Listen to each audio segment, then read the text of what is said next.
Hey guys, SoCal Val here. You are listening to the Hitting the Turnbuckle podcast.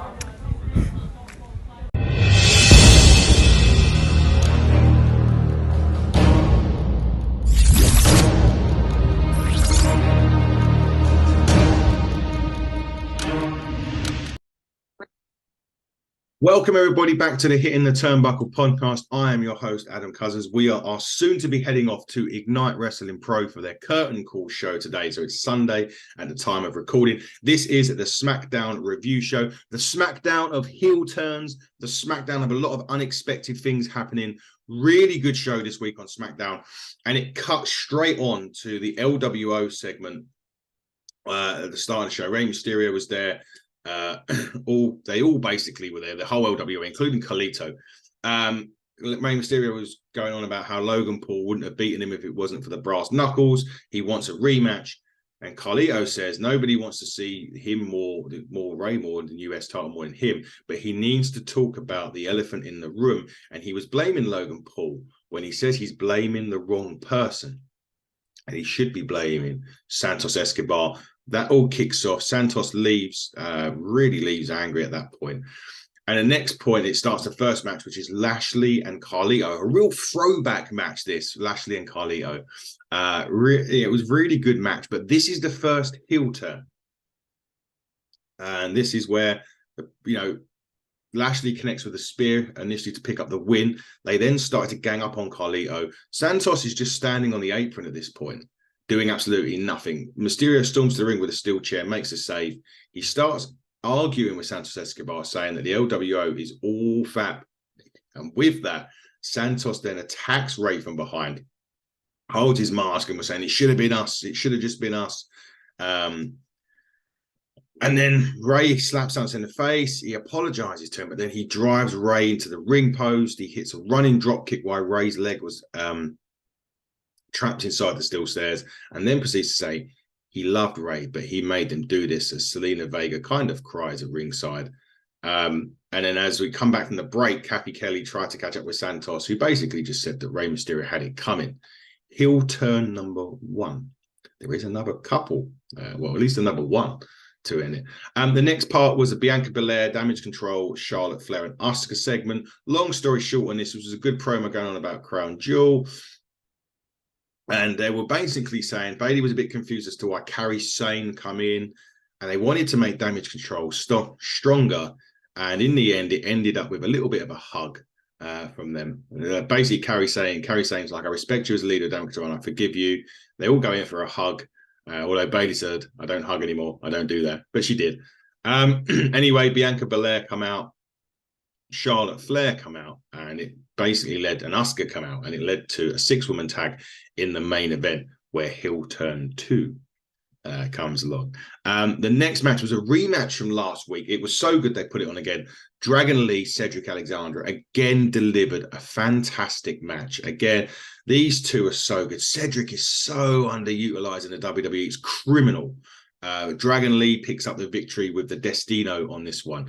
But such a great match. And just a side note on this, Kevin Owens is on commentary this week. But he has been told that he's on commentary, but if he attacks anybody, he is suspended. Nick Aldis made that perfectly clear. Kevin Owens come out in like a t-shirt with a tie. It's outstanding. And his work on commentary was brilliant. Anyway, LA Knight come out. Let me talk to you. He wanted to talk. He basically going on about Crown Jewel and how he had him in the 1, 2, 3 if Jimmy Uso didn't come out, but he got robbed. So I think he's not done with the bloodlines, probably not done with Jimmy Uso, but right now, Grayson Waller come out and was basically saying about how he's embarrassing himself. LA Knight returned and said, hello, hey everybody, it's Kangaroo Jackass. And he then goes on to say that the Grayson Waller effect sounds like an STD. Which was brilliant from LA Knight. It basically sets up the third match, which is LA Knight and Grayson Waller. Again, a really good contest. Grayson Waller got some good offense in on this. Grayson Waller's got a really good future in the WWE. He's a cocky, arrogant heel. He's really, really good. He's good in the ring, great on the mic. But on this occasion, LA Knight connects with the air elbow and the BFT to pick up the victory. No surprise really on that one, I don't think. we get a recap of Solo Sikoa really not annihilating John Cena. Crown Jewel, and Solo and Paul Heyman will return next week. Now, at this point, Austin Theory and Grayson Waller are back.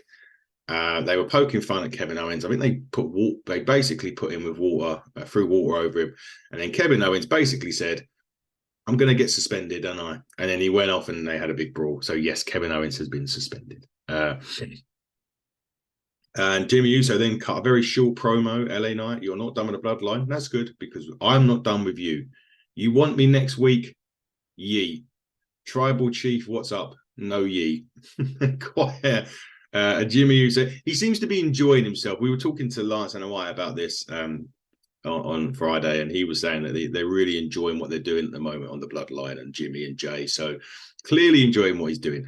Now it sets up the main event. Well, the main event comes now, which is the 6-woman tag that I mentioned earlier. Bianca Belair, Charlotte Flair, and Asuka versus Damage Control and Kairi Sane. Sorry, couldn't get the words out. Obviously, Dakota Kai is still injured. Again, it was a really strong 6-woman match. It's really good this week that we've seen a lot of strong matches on WWE. A lot of strong tag matches as well, which has been fantastic. Now, this is the bit where it becomes the heel turn 2 happens. Basically, there was a bit where Bianca Belair was taking a lot of punishment in the ring, and she was going to go for the hot tag. And as she went to attack Asuka, she moved her hand away and delivers the mist and the kick. Asuka starts hugging Kairi Sane. Bailey's like, what the hell is going on? Damage Control starts hugging Asuka. Charlotte drops them all at the moment. Damage Control gangs up on Charlotte, which forces a disqualification. They were going crazy. Shotzi joins the fray as well. Bailey drops Shotzi with the rose plant. Asuka hits a roundhouse kick to Charlotte. Io connects with the moonsault to Belair. Io connects with the moonsault to Charlotte. Sorry, Belair starts just basically going crazy at everyone, but it's just too much. Kairi nails Belair with a spinning back fist and then the insane elbow. And Smackdown ends with Damage Control, the new Damage Control, standing over Bianca, Charlotte. What a crazy ending. And now they've got 4. I'm assuming it's going to be Shotzi, Bianca, Charlotte, and one other. You know where we're going with that, and I'm pretty sure that will be announced this week that it's going to be the Women's War Games match. An unexpected SmackDown, really, in terms of heel turns. A lot of excitement for it, and this is really good. WWE really picking it up again. And Raw and SmackDown were both great. It goes in really good next week. Solo Sikoa returns. We've got Jimmy Uso, LA Knight, and we've got the fallout from this week on SmackDown. But guys, that was a really whistle-stop SmackDown review show. We're going off to Ignite very, very shortly, and we're back next week with so much more content. You're going to hit us up on Twitter, hit HTT Buckle, search Hitting the Turnbuckle podcast across every other social media platform.